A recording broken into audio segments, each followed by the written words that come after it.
اللہ الرحمن الرحیم۔ ہر طرح کی حمد و ثنا اور تمام تر عظمت و بڑائی صرف اللہ سبحانہ کو زیبا اور لائق ہے، جو سارے جہان کا خالق و مالک، مدبر و متصرف اور منتظم ہے، جو سب پر مہربان، ہر وقت مہربان ہے، جو انصاف کے دن کا مالک بھی ہے۔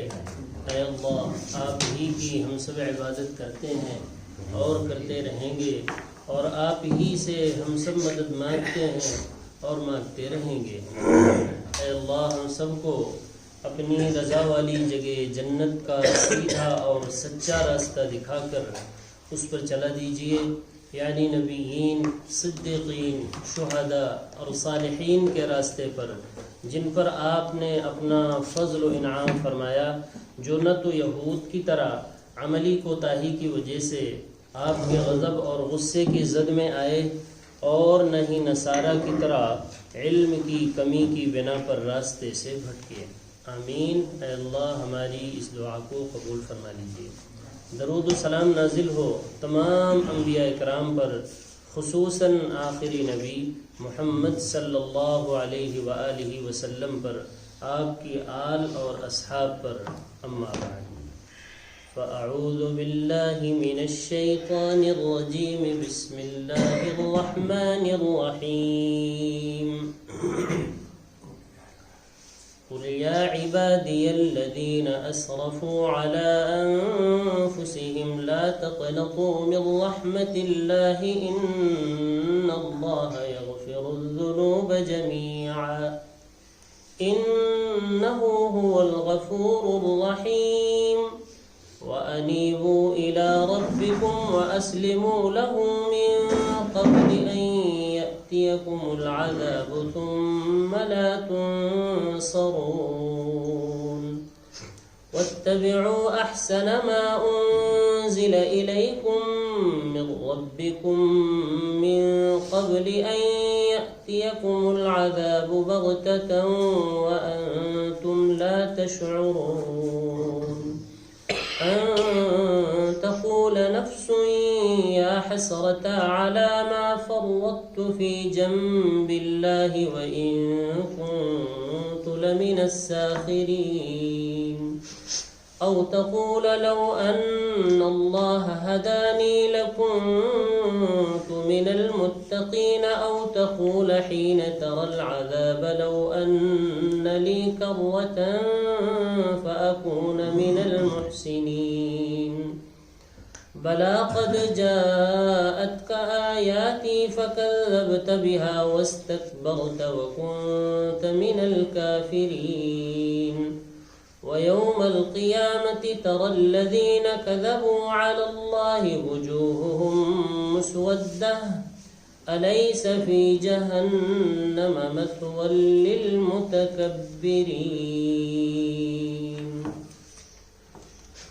یہ سورہ زمر، سورہ نمبر 39 کی آیت نمبر 53 سے لے کر 60 تک۔ قل، اے پیغمبر آپ کہہ دیجئے، آپ اعلان عام کر دیجئے لوگوں میں، قیامت تک کے لوگوں میں یہ بات، اس بات کا اعلان کر دیجئے، یا عبادی، اے میرے بندو۔ بہت ہی عجیب خطاب ہے قرآن میں، ایک ہی جگہ ہے اس طرح خطاب، اور تمام بندوں سے ہے یہ، چاہے وہ جتنے بڑے گنہگار ہوں، سب کو ہی اللہ تعالیٰ قرآن کی سب سے رحمت والی آیت ہے، جن پر اللہ کی رحمت سب سے زیادہ لگتا ہے کہ ایک دم متوجہ ہے بندوں کی طرف، اور وہ چاہے جتنا بڑا جرم کیے ہوئے ہوں، اگر ان کو احساس ہو جائے کہ ہمیں اللہ کی طرف آنا چاہیے، تو اللہ کہتے ہیں یہ فکر نہ کرو کہ تم کتنے بڑے گنہگار ہو، بس آ جاؤ ہماری طرف۔ قل، اے پیغمبر آپ میرے بندوں میں یہ اعلان کر دیجئے، یا عبادی، اے میرے وہ بندو جنہوں نے اپنی جانوں پر ظلم کیا ہے، بڑے بڑے جرائم کیے ہیں۔ اس آیت کا شان نزول بھی کچھ اسی طرح کا ہے۔ کچھ لوگ جو نبی صلی اللہ علیہ وسلم کی دعوت پہنچ گئی ان لوگوں تک، توحید کی دعوت، اور آگے کی پیغمبر ہیں جو اس طرح کی دعوت دیتے ہیں اور اس طرح وہ وعدے بتاتے ہیں کہ مرنے کے بعد یہ ہے یہ ہے یہ ہے. ان کو بات سمجھ آ گئی کہ واقعی میں یہ نبی تو برحق ہیں اور یہ وعدے بھی ان کے سب برحق ہیں.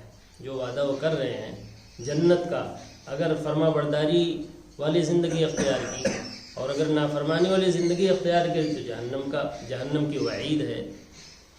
تو انہوں نے آ کر کہا کہ ہاں آپ کی دعوت تو بالکل حق ہے، لیکن دیکھیے ہم لوگوں کے لیے جو رکاوٹ ہے ایمان لانے سے وہ ہمارے بڑے بڑے گناہ ہیں. چوری، زنا، ڈکیتی اور نہ جانے کتنے قتل اور مرڈر ہم لوگوں نے کیے ہیں اپنی زندگی میں. اس لیے کیا ہم لوگوں کی گناہ بھی معاف ہو جائیں گے؟ اسی موقع پر اللہ نے کہا قل اے پیغمبر آپ میرے بندوں سے کہہ دیجئے یا عبادی اے میرے بندو. تو میرے بندو اللہ کس کو کہہ رہے ہیں؟ بڑے بڑے قاتلوں، مجرموں، باغیوں، طاغیوں کو یا عبادی کہہ رہے ہیں اللہ تعالیٰ. اے میرے وہ بندو جنہوں نے اسرفوا علی انفسہم، اپنی جانوں پر اسراف مانے زیادتی کرنا، اسراف زیادتی کرنا یعنی حد سے آگے بڑھ گئے، تمام حدوں کو انہوں نے ہر معاملے میں پار کر دیا ہے. یہ مطلب ہے اسرفوا کا، اپنی جانوں پر ظلم کیا ہے. لا تقنطوا من رحمت اللہ، اللہ کی رحمت سے مایوس نہ ہو، اللہ کی رحمت سے نا امید بالکل مت ہو. کیوں؟ اس لیے کہ اللہ وہ ہے ان اللہ یغفر الذنوب جمیعا، اللہ رب العزت تمہارے جمیع تمام گناہوں کو ایک لفظ معاف فرما دے گا، فوراً معاف کر دے. لیکن شرط یہی ہے کہ سچے دل سے توبہ کرو، دکھاوا نہیں، ریا نہیں، بلکہ سچے دل سے آؤ اللہ کی طرف. اللہ تمہارے تمام چھوٹے بڑے گناہوں کو معاف کرنے کے لیے تیار ہے. اللہ تو ہے ہی، کیوں معاف کرنے کے لیے تیار ہے؟ اس لیے اس کی تو ایک صفت ہے، کیا؟ انہو هو الغفور الرحیم، یہ صفت ہے اس کی، اور یہ صفت ہر وقت اس کے ساتھ رہتی. انسانوں کی طرح نہیں کہ اگر غصے میں آ گئے تو رحمت سب بھول گئے، وہ صفت ان سے جدا ہو گئی. اللہ کے ساتھ یہ مغفرت کی اور رحمت کی جو صفت ہے اللہ کی ہمہ وقت رہتی ہے. کسی وقت اللہ کی ذات سے یہ صفات اللہ کی جدا نہیں ہوتی ہیں.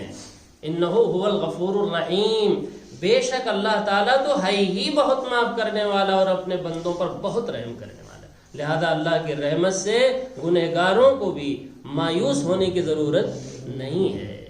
آؤ اللہ کی طرف. اب اللہ ہمیں دعوت دیتے ہیں وَأَنِيبُوا إِلَىٰ رَبِّكُمْ، رجوع کرو اپنے رب کی طرف، اپنے رب کی طرف آ جاؤ. کیسے آنا ہے؟ اللہ نے جن باتوں کا حکم دیا ہے اس کو کرو اور جن باتوں سے منع فرمایا ہے اس سے باز آ جاؤ. طے کر لو کہ اب ہمیں وہی کام کرنا ہے جس سے اللہ راضی ہوتا ہے اور ہمیں ان کاموں سے باز رہنا ہے جس سے اللہ ناراض ہوتا ہے. اور کبھی تمہاری توبہ ٹوٹ جائے تو کوئی بات نہیں، پھر آ جاؤ اللہ کی طرف. ایسا نہیں ہے کہ تم کوئی فرشتہ ہو اور تم سے اب گناہ ہوں گے نہیں، گناہ تو ہوں گے لیکن پھر احساس ہونا چاہیے اور پھر اللہ کی طرف واپس آنا چاہیے. انیبو مانے رجوع کرنا، اللہ کی طرف رجوع ہو جاؤ. وَأَنِيبُوا إِلَىٰ رَبِّكُمْ، اور رجوع ہو جاؤ اپنے رب کی طرف، آ جاؤ اپنے رب کی طرف یعنی رب کی فرما برداری کی طرف. جن باتوں کو اللہ نے کرنے کا حکم دیا ہے اس کے کرنے والے بن جاؤ اور جن باتوں سے اللہ رب العزت نے منع فرمایا ہے اس سے باز رہنے والے بن جاؤ. وَأَسْلِمُوا لَهُ، اور اس کے لیے مخلص ہو جاؤ. عبادت جو کرو فرما برداری تو خالص ہو کر، اس لیے کہ اگر خالص نہیں ہے، دکھاوا ہے، ریا ہے، اسی طریقے سے نام نمود ہے کہ لوگ بھی جانے کہ ہم کتنے سدھر چکے ہیں، کتنے دیندار بن چکے ہیں جی، اگر یہ سب ہے تو پھر کوئی فائدہ نہیں ہے. اللہ تعالیٰ ایسی عبادتوں کو قبول بالکل نہیں کرتا ہے. وَأَسْلِمُوا لَهُ، اس کے فرما بردار بن جاؤ، مسلمان بن جاؤ. کافر بھی ایک وقت آئے گا کہ تمنا کریں گے کیا، کاش کہ ہم بھی مسلمان ہوتے. مسلمان نام نہاد والا نہیں، نام والا نہیں، کام والا، یعنی اللہ کے فرما بردار ہوتا ہے. مسلمان کے معنی کیا ہے؟ اللہ کی فرما برداری کرنے والا. اللہ کی فرما برداری کرنے، یہ ترجمہ ہے مسلمان کا. وَأَسْلِمُوا لَهُ، اور اس کے مخلص ہو جاؤ. اخلاص پیدا کرو اپنے اعمال میں. جب اللہ کی طرف رجوع ہو تم اخلاص کے ساتھ رجوع ہوئیے. اخلاص بہت بڑی چیز ہے، ایک مستقل نمبر ہے نا اخلاص، مستقل ایک نمبر ہے اخلاص. اس لیے کہ بھائی اس کے بغیر کوئی عمل قابل قبول اللہ کیا نہیں ہے، اخلاص ہونا چاہیے. واسلموا لہو، اللہ تعالیٰ کہتے ہیں من قبل ان یاتیکم العذاب، اس سے پہلے کہ عذاب تم پر آ جائے، کوئی عذاب آ جائے جس میں تم یہاں سے روانہ ہو جاؤ، اس سے پہلے آ جاؤ اللہ کی طرف، رجوع ہو جاؤ، مسلمان ہو جاؤ. تو ہاں میں کہہ رہا تھا کہ کافر بھی تمنا کریں گے کہ کاش کہ ہم بھی کیا ہوتے، مسلمان ہوتے. اللہ نے نقل کیا ہے ان کی اس بات کو. 14واں پارہ کہاں شروع ہوتا ہے؟ ربما یود الذین کفروا لو کانوا مسلمین. کافر بھی ایک وقت آئے گا تمنا کریں گے کاش کہ ہم بھی مسلمان ہوتے، اللہ کے فرما بردار بنتے. وَأَسْلِمُوا لَهُ من قبل، اس سے پہلے کہ ان یاتیکم العذاب، تم پر کوئی عذاب آ جائے، پھر یہاں سے تم روانہ ہو جاؤ اور ایمان نہ لا سکو، اللہ کی طرف رجوع نہ ہو سکو، اور پھر تمنا ہی خالی کرتے رہو. ہاں کہ ربما یود الذین کفروا، کافر تمنا کریں گے کاش کہ ہم بھی مسلمان ہوتے، لو کانوا مسلمین، کاش کہ وہ بھی مسلمان ہو جاتے. جب دیکھیں گے مسلمانوں کا بدلہ وہاں کہ کیسا خوبصورت بدلہ اللہ اسلام کی وجہ سے، مسلمان ہونے کی وجہ سے دے رہا ہے، تو یہ تمنا وہاں وہ بھی کریں گے قیامت میں.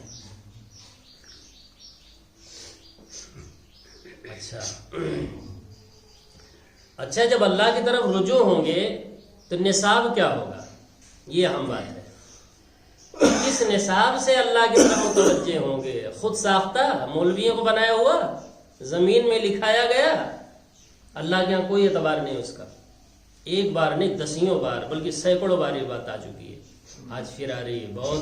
یہ ہے توجہ کے ساتھ، گوشے دل سے یہ بات سنیں، دل کے کان سے. یہ ہے اہم بات. اے بندو، اگر تم نے فیصلہ کر لیا ہے کہ تم اللہ کی طرف آؤ گے تو نصاب کیا ہوگا؟ نصاب یہی ایک کتاب ہوگی، دوسری نہیں. یہ کتاب ہوگی نصاب، دوسری کتاب کو ہم نہیں جانتے. ہم تو ایک کتاب جانتے ہیں جو ہم نے اتارا ہے. اور فرما رہے ہیں اللہ واتبعوا، اتباع کرو، پیروی کرو، پیچھے چلو، اقتدا کرو ان باتوں کے جو نازل کی گئی ہیں تمہاری طرف، تمہارے رب کی طرف سے، تمہاری اور نازل کی گئی ہیں تمہارے رب کی طرف سے. اب بتا دیجئے کہ وہ کون سی باتیں ہیں جو تمہاری طرف، تمہاری جمع کا صیغہ ہے، تم سب کی طرف ہم نے نازل کیا ہے. اس کتاب کو ہم نے ہر انسان کی طرف نازل کیا ہے، خالی مسلمان کی طرف نہیں، ہر انسان کی طرف ہم نے اس کتاب کو اتارا ہے. اتباع کرو ما انزلہ کی، ان باتوں کی جو نازل کی گئی ہیں، الیکم تمہاری اور، کس کی طرف سے؟ من ربکم تمہارے رب کی طرف سے نازل کی گئی. رب کی طرف سے کون سی کتاب ہے بھائی جو نازل کی گئی؟ کون سی باتیں ہیں؟ کہاں ہے وہ باتیں؟ اس کتاب کے علاوہ کہاں ہے وہ باتیں جس کو آپ کہیں گے کہ ہاں یہ رب کی طرف سے؟ وہ تو جھوٹ ہو جائے گا، پکڑے جائیں گے. اور اللہ نے کہا ہے فمن ظلم ممن کذب علی اللہ وکذب بالصدق، اس سے بڑا ظالم کوئی ہے ہی نہیں جو اللہ کی طرف جھوٹ منسوب کرے. اللہ نے کہا ہم نے جو نازل کیا ہے وہ یہ ہے، پورا مجموعہ تمہارے سامنے ہے، اور تم جو ہے کہو کہ نہیں جی یہ بھی اللہ کی بات ہے، وہ بھی اللہ کی بات ہے. کیسے کہیں گے آپ؟ کس وثوق کے ساتھ؟ اتباع کرو ان باتوں کی، ان چیزوں کی، اس وحی کی جو نازل کی گئی ہیں تمہاری اور تمہارے رب کی طرف سے، یعنی اس کتاب کی، قرآن کی اتباع کرو. اگر اس کی طرف آ گئے ہو تو سمجھ لو کہ اللہ کی طرف آ گئے ہو. جس کا جتنا اس کتاب سے تعلق ہے اتنا ہی اس کا اللہ سے تعلق مانا جائے گا. بہت ستھری باتیں ہیں یہ، 2 4 کی طرح، اس میں کوئی خفا، کوئی پوشیدگی نہیں ہے بھائی. من قبل، اس سے پہلے ان یاتیکم العذاب بغتہ، کہ تمہارے اوپر کوئی عذاب اچانک آ جائے. بغتہ مانے اچانک، ان یاتیکم العذاب کہ عذاب تم پر آ دھم کے، بغتہ اچانک یعنی موت آ جائے. اس سے پہلے اس کتاب کی طرف آ جاؤ، یعنی اسی وقت آ جاؤ. اس لیے موت کا تو کچھ پتہ نہیں، تو کیا کہیں گے ٹھیک ہے 2 4 10 1 سال 10 سال یا 10 دن میں نہیں، اسی وقت اس کتاب کی طرف متوجہ ہو، یہ مطلب ہے. اس سے پہلے کہ تمہارے اوپر اچانک عذاب آ جائے، دنیا کا عذاب آ جائے، جس میں انسان کیا ہوتا ہے، ختم ہی ہو جائے گا، یہاں سے چلا جائے گا، پھر کیا فائدہ اٹھائے گا اس کتاب سے بھائی؟ یاتکم العذاب سے مراد موت بھی ہے، موت آ جائے پھر اس سے تم کہاں فائدہ اٹھا پاؤ گے؟ ساری صلاحیت تمہاری ختم ہو گئی، کیسے اٹھاؤ گے فائدہ اس کتاب سے؟ اس سے پہلے اس کتاب کی طرف آ جاؤ، یعنی اسی وقت اس کتاب کی طرف متوجہ ہو جاؤ۔ اگر تم نے فیصلہ کر ہی لیا ہے کہ ہمیں رب کی طرف متوجہ ہونا ہے، رب کا فرما بردار بننا ہے، تو اس کے لیے نصاب یہ کتاب ہو۔ وَأَنْتُمْ لَا تَشْعُرُونَ، اور جب آئے گی موت نا تو تمہیں شعور بھی نہیں ہوگا کہ موت کیسے آ گئی، تمہیں پتہ بھی نہیں چلے گا اور موت آ جائے گی، وہ بتا کے تھوڑی آئے گی، اور کچھ پتہ تھوڑی ہے کب کس کی موت آنے والی ہے۔ لہذا یہ کیا کہا جا رہا ہے؟ اسی وقت بلا تاخیر ہماری اس کتاب کی طرف متوجہ ہو جاؤ، اپنا رخ، اپنا قبلہ اور کعبہ اس کتاب کو بناؤ۔ وَأَنْتُمْ لَا تَشْعُرُونَ، اور تمہیں شعور بھی نہ ہوگا کہ عذاب آیا کیسے اور کہاں سے آ گیا، تم شعور سمجھ بھی نہ پاؤ گے۔ دیکھتے نہیں ہیں جاتے جاتے پتہ چلا ٹھوکر لگ گئی، ختم ہو گئے بھائی، ابھی تو بہت اچھے سے گئے یہاں سے چل کے، اب کیا ہوا؟ چلے آ رہے ہیں دوسروں کے سہارے سے، گئے تھے خود ہی۔ اسی کو کہا وَأَنْتُمْ لَا تَشْعُرُونَ، تمہیں شعور بھی نہ ہوگا، اچانک جو ہے پکڑ لیے جاؤ گے۔ پھر کیا کہو گے تم جب اچانک موت آ جاتی ہے، جب قیامت میں حاضر ہوگا انسان، تو کیا کہے گا معلوم ہے؟ یہ سب باتیں کہے گا، 2-3 باتیں اللہ نقل کر رہے ہیں جو ہم تو نہیں جانتے، لیکن اللہ جانتے ہیں کہ ہم کیا کہیں گے، وہ اللہ آج ہمیں بتا رہے ہیں، یقین کریں یہی کہیں گے۔ جو لوگ اس کتاب کی طرف متوجہ نہیں ہیں وہ یہی کہیں گے، ان تقولا، کہ کوئی نفس، کوئی آدمی، کوئی انسان، کوئی جی یہ کہنے لگے پھر کیا، یا حسرتا، ہائے افسوس، اب افسوس کرے گا۔ جو نصاب اللہ نے اتارا تھا سنورنے اور سدھرنے کے لیے، اس سے کوئی رشتہ نہیں ہے۔ اچھا کتنے ہی لوگ ہیں دیندار پورے بنے ہوئے، اس کتاب سے کچھ تعلق نہیں، اس کتاب کو پڑھنا بھی نہیں جانتے اور دیندار بھی ہیں، سبحان اللہ، اور داعی اسلام بھی ہیں، اور دعوت کی جو سب سے بڑی کتاب ہے جو محمد صلی اللہ علیہ وسلم کے آلے دعوت تھا، اس سے کوئی رشتہ ہی نہیں۔ محمد صلی اللہ علیہ وسلم کا آلے دعوت، ذریعے دعوت، جس سے آپ دعوت دیتے تھے، جس سے حکم تھا کہ اس کے ذریعے سے آپ دعوت دیں گے، وہ کون سا نصاب، کون سی کتاب تھی بھائی؟ ایک کتاب تھی، 2 3 4 نہیں، ایک کتاب۔ فذکر بالقرآن، ہے پیغمبر، اب آپ واعظ اور نصیحت سب کچھ اسی سے کریں گے، اسی قرآن سے کریں گے۔ ان تقولا، کہ کوئی نفس، کوئی جی یہ کہنے لگے، یا حسرت، ہائے افسوس، ان تقول علی ما فرطت فی جنب اللہ، کہ میں نے تو اللہ کی جناب میں، اللہ کے حق میں بڑی کوتاہیاں کی، کہ یہ کہے گا بہت کوتاہی کی، اللہ کی کتاب کے ساتھ بڑا ظلم کیا، بہت زیادتی کی، کہ سب کچھ ہمیں ملا ہوا تھا لیکن ہم نے اپنی صلاحیتوں کو اس پر نہیں لگایا، اور اس کو جانتے اس میں کیا ہے، جو یقینی بات تھی کائنات میں لا ریب کہ مہر جس کتاب پر، جس بات پر لگی ہو، ایک ایک بات پر لا ریب کہ مہر جس کتاب پر ہے، سرکاری مہر، وہ بھی اللہ کی طرف سے، وہ کون سی کتاب ہے؟ ایک کتاب ہے بھائی، 2 3 نہیں، ایک کتاب ہے وہ، لا ریب فیہ کی مہر۔ اور اللہ نے جو ہی قرآن پہلے پارے میں شروع ہوتا ہے تبھی یہ بات بتا دی ہے، یہ وہ کتاب پڑھنے جا رہے ہو جس کی کسی بھی بات میں کوئی شک نہیں، از اول تا آخر ہر بات مضبوط، لوہا لاٹ، کوئی قسم ہی اور نہیں ہے قرآن میں۔ بھئی قرآن ضعیف، قرآن موضوع، قرآن صحیح ہے کیا دنیا میں؟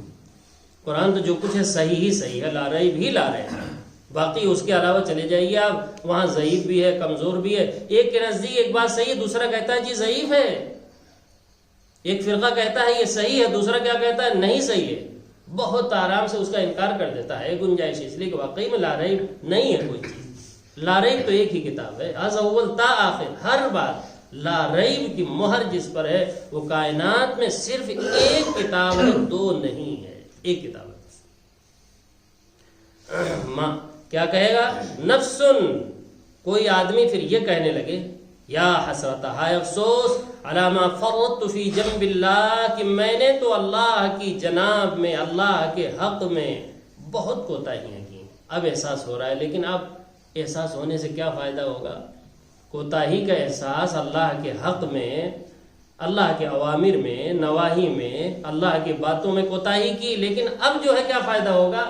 اللہ کہہ رہے ہیں یہ باتیں اس لیے بتائی جا رہی ہیں تاکہ وقت سے پہلے جو ہوش میں آنا چاہے وہ آ جائے، اس لیے ساری باتیں نقل کر دے رہے ہیں، کیا کہو گے وہ بھی بتا دیے. چلو یہ بات تو بھائی اللہ ہی کو معلوم ہے کہ کون قیامت میں کیا کہے گا. بتائیے ہمیں اور آپ کو معلوم ہے کیا کہیں گے؟ نہیں، اللہ کو معلوم ہے. اس لیے کہ اللہ کو ماضی، حال، مستقبل، ہر زمانے کی جو بھی باتیں ہیں سب کی مکمل خبر ہے. اسی لیے اللہ اپنی معلومات کے اعتبار سے بتا رہے ہیں. وَإِن كُنتُ لَمِنَ السَّاخِرِينَ، یقیناً میں مذاق اڑانے والوں میں سے تھا دنیا میں. قرآنی باتیں جب آتی تھی تو ہم اس کو کیا سمجھتے تھے؟ ٹھٹھا اور مذاق سمجھتے تھے. دل میں سوچتے تھے کیا باتیں ہیں، کہاں کی باتیں ہیں، پتہ نہیں کب آئیں گی، کہاں کون دیکھا ہے. یہ ہے مذاق اڑانا. جب قرآنی پروگرام ہمارے سامنے آتا تھا تو ہم کیا اڑاتے تھے اس کا؟ کہتے نہیں تھے بھلے، لیکن اپنے دل میں اس کو کیا سمجھتے تھے؟ یوں ہی ہے، مذاق ہے، باتیں چلتی رہتی ہیں. یہ سوچتے تھے اس کے بارے میں. لیکن آج تو سب حق نکلا، سب آنکھوں کے سامنے آ گئے. وَإِن كُنتُ لَمِنَ السَّاخِرِينَ، یقیناً میں مذاق اڑانے والوں میں سے تھا دنیا میں. ہم تو اس کو کچھ سمجھتے ہی نہ تھے، اور یہ سب براق ہے. جو کچھ قرآن پیش کر رہا تھا وہ سب براق نکلا نگاہوں کے سامنے. اور کیا تمنا کرے گا بھائی؟ ان تقول لو ان اللہ ہدانی لکنت من المتقین. یا کوئی جان، کوئی نفس یہ کہے گا لو ان اللہ، کاش اللہ ہمیں ہدایت دے دیا ہوتا دنیا میں تو میں بھی آج متقیوں میں سے ہوتا، جہنم سے بچنے والوں میں سے ہوتا. متقیوں نے بچنے والا یعنی جہنم سے بچنے والوں میں سے آج میں بھی ہوتا. اگر اللہ نے مجھے کیا دی ہوتی دنیا میں؟ کاش کی ہدایت دے دی ہوتی تو میں بھی ہو جاتا. اب بتائیے کوئی آدمی کہے کاش، کوئی بوڑھا آدمی کہے کاش میری جوانی واپس آ جاتی. آ جائے گی واپس؟ کبھی نہیں آنی ہے. ایسے ہی یہ کاش کاش کہنے سے وہاں کوئی فائدہ ہوگا؟ اللہ کہتے ہیں اسی وقت ہم سب باتیں بتا دے رہے ہیں. اور اللہ تعالیٰ آگے یہ بھی بات آ رہی ہے بلا قد جاءتک آیاتی. تم کہتے ہو کاش کہ اللہ ہدایت دے دیے ہوتے. اللہ نے تو ہدایت دی تھی، تمہیں پتہ ہی نہیں چلا. اللہ نے آیتیں بھیجی تھی، پورا قرآن جو ہے ہدایت کے لیے اللہ نے بھیجا تھا. تم یہ غلط کہتے ہو کاش ہمیں ہدایت دی ہوتی. اللہ نے ہدایت دی تھی، تم نے ہدایت کی طرف کان ہی نہیں دھرا، اس کی طرف آئے ہی نہیں. اور آج کہتے ہو کاش کہ اللہ مجھے ہدایت دیتا تو میں بھی متقیوں میں سے ہو جاتا. آج تمنا کرتے ہو جبکہ اللہ نے ہدایت دی تھی کہ نہیں تھی. آگے آ رہی ہو ہدایت کی کیا چیز ہے؟ بلا قد جاءتک آیاتی. ہدایت کیا ہے؟ اللہ کی طرف سے اللہ کی آیتیں ہیں، وہ ہمارے پاس موجود ہے، دنیا میں اس وقت موجود ہے. اور اس میں یہ بھی اللہ نے کہہ دیا ایسا محفوظ کیا ہے ہم نے کہ اس میں کوئی کچھ کر نہیں سکتا ہے، اس میں سے کوئی چیز نکال نہیں سکتا کوئی. جی اپنی طرف سے کوئی چیز اس بات میں ڈال نہیں سکتا، کوئی نہیں ڈال سکتا. ہم نے حفاظت، ہم نے اس کو محفوظ کیوں کیا؟ سوال ہے کیوں محفوظ کیا؟ تاکہ میرے بندے میری آیتوں سے ہدایت لیتے رہیں. او تقول، یا تم کہنے لگو، یا یہ ہے کہ کوئی نفس، کوئی جی یہ کہنے لگے قیامت میں لو ان اللہ، کاش اللہ ہمیں ہدایت دے دیا ہوتا دنیا میں، لکنت من المتقین، تو میں بھی آج متقیوں میں سے ہو جاتا، یعنی عذاب سے بچنے والوں میں سے ہو جاتا. اور کیا کہے گا؟ اور کیا تمنا کرے گا؟ یہ تمنا کرے گا او تقول حین تر العذاب، یا کوئی نفس یہ کہنے لگے، کوئی جی یہ کہے، اسی پر عطف ہے. نفسن ہر جگہ نہیں آیا ہے، وہ ایک بار آیا ہے وہ کافی ہے، سب میں وہی لگے گا. بھائی یہ عربی کے ضابطے کچھ اصول ہیں، اس اعتبار سے بہت ساری چیزیں آتی ہیں، ضرورت نہیں ہوتی بار بار ذکر کرنے کی. او تقول، یا کوئی نفس یہ کہنے لگے، کوئی جی، کوئی انسان، کوئی فرد بشر یہ کہنے لگے گا وہاں حین تر العذاب، جس وقت عذاب دیکھے گا سامنے. جس وقت سامنے عذاب دیکھے گا آخرت میں تو کیا کہے گا معلوم ہے؟ تیاری نہ کرنے والا، اس کی طرف کان نہ دھرنے والا کیا کہے گا؟ یہ بھی کہے گا لو ان لی کرہ، اگر میرے لیے دوبارہ، کاش میں مجھے دوبارہ دنیا میں بھیج دیا جاتا. کرہ مانے مقرر بھیج دیا. ایک بار تو ہو کے آ گئے نا دنیا سے، ایک بار اور بھیج دیا جاتا. لو ان لی کرہ، دوبارہ مقرر اللہ ہمیں دنیا میں بھیج دیتا کاش، تو پھر کیا ہو جاتے تم؟ کہتا ہے فاکون من المحسنین، اور میں نیکوکاروں میں سے ہو جاتا. بھائی بہترین انسان بن کے پھر آتا اور آخرت کی کامیابی حاصل کرتا. فاکون من المحسنین. اللہ کو پتہ ہے، ایک جگہ اللہ نے سورۃ الانعام میں فرمایا بھی ہے وَلَوْ رُدُّوا لَعَادُوا لِمَا نُهُوا عَنْهُ، اور اگر ہم ان کو واپس بھیج بھی دے دنیا میں، دنیا تو اجڑ چکی ہے لیکن ہمارے لیے کیا مشکل ہے، ہم آرڈر دے دنیا بن جائے گی، پھر بھیج بھی دیں تو وہی کام کریں گے جو یہاں کرتے تھے پہلی بار، وہی کام کریں گے. اللہ کو معلوم ہے. اس لیے دوبارہ بھیجنے کا کوئی نظام ہی اللہ نے نہیں رکھا۔ آدمی بھول جاتا ہے کہ نہیں؟ دیکھیے اللہ سے مانگتا ہے، جو اللہ مصیبتیں ہٹا دیتے ہیں تو سب سے پہلے کس کو بھولتا ہے؟ سب سے پہلے اللہ کو بھولتا ہے۔ یہ جگہ جگہ مضمون آ چکا ہے کہ جب جو ہے مصیبت آتی ہے تو خوب گڑگڑاتے ہیں، اور جب مصیبت ٹل جاتی ہے تو اللہ کو نسیا بھول جاتے ہیں، اور کس کو پکارنے لگتے ہیں؟ اپنے ہی پیروں فقیروں کا کمال بتاتے ہیں کہ حضرت کی توجہ ہو گئی، حضرت نے دعا فرما دیا، دیکھا تو ساری مصیبت ہٹ گئی۔ اللہ، اس اللہ کا نام نہیں لیں گے، اس اللہ کی عظمت دلوں میں نہیں پڑتی۔ حالانکہ ٹالنے والا کون ہے؟ وہ حضرت جن کے بارے میں بات کر رہے ہیں، وہ خود اپنی مصیبت نہیں ٹال سکتے بغیر اللہ کے، تمہاری کہاں سے ٹالیں گے وہ؟ اسی طرح کوئی دیوی دیوتا نہیں، اللہ ہی مصیبتوں کو ٹالتا ہے، لیکن نسبت کس کی طرف کرنے لگتے ہیں؟ غیر اللہ کی طرف۔ فَأَكُونَ مِنَ الْمُحْسِنِينَ، تو میں محسنین میں سے ایمان لے آتا اور بہترین عمل کرتا اور محسنین میں سے بن جاتا، اگر اللہ دوبارہ ہمیں دنیا میں بھیج دے دارالعمل میں۔ تو یہ تمنا کہاں کر رہے ہیں لوگ؟ دارالجزا، آخرت میں، کہ دارالعمل میں دوبارہ بھیج دیا جائے۔ اب سنیے، بلا، یہ جو انسان تمنائیں کر رہا ہے کہ اگر اللہ مجھے ہدایت دے دیتا تو میں متقیوں میں سے ہو جاتا، اس کا جواب ہے بلا، سنو، کیوں نہیں؟